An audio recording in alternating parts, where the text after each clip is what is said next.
আজকে আমি বানাবো ঝাল ঝাল টক টক ছোলার ডাল।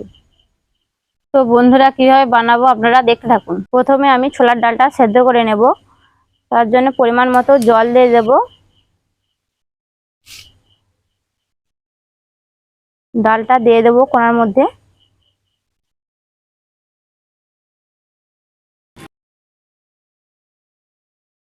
তিরিশ মিনিটের জন্য সেদ্ধ করে নেব। দেখুন বন্ধুরা ডালটা সেদ্ধ হয়ে গেছে। এবার আমি নামিয়ে নেব।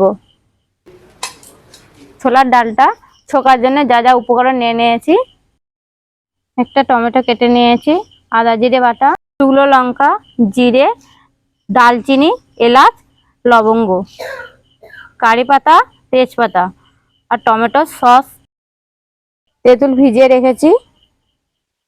এবার গুঁড়ো মশলা ভিজিয়ে নেব। হলুদ গুঁড়ো, লঙ্কার গুঁড়ো, হাফ চামচ গরম মশলা, রেড চিলি পাউডার, স্বাদ অনুসারে লবণ। এবার অল্প জল দিয়ে ভালোভাবে মশলাটা মিশিয়ে নেব। ওনাতে পরিমাণ মতো তেল দিয়ে দেবো। কারি পাতা আর গরম মশলা দিয়ে দেবো।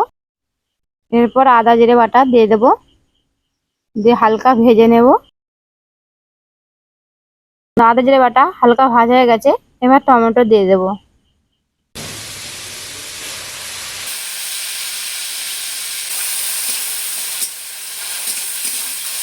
ভিজিয়ে রাখা মশলা এবার দিয়ে দেব।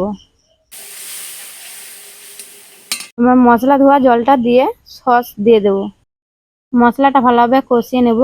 মশলাটা 5 থেকে 6 মিনিট মতো কষিয়ে নিয়েছি। মশলা থেকে তেল ছাড়তে শুরু করে দিয়েছে।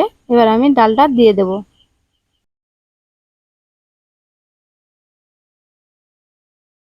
তো বন্ধুরা কত সুন্দর কালার হয়েছে। এবার আগে দিয়ে ভিজিয়ে রাখা তেঁতুলগুলো জলটা দিয়ে দেব। এবার অল্প পরিমাণে চিনি দিয়ে দেবো। কাঁচা লঙ্কা চেরা দিয়ে দেবো।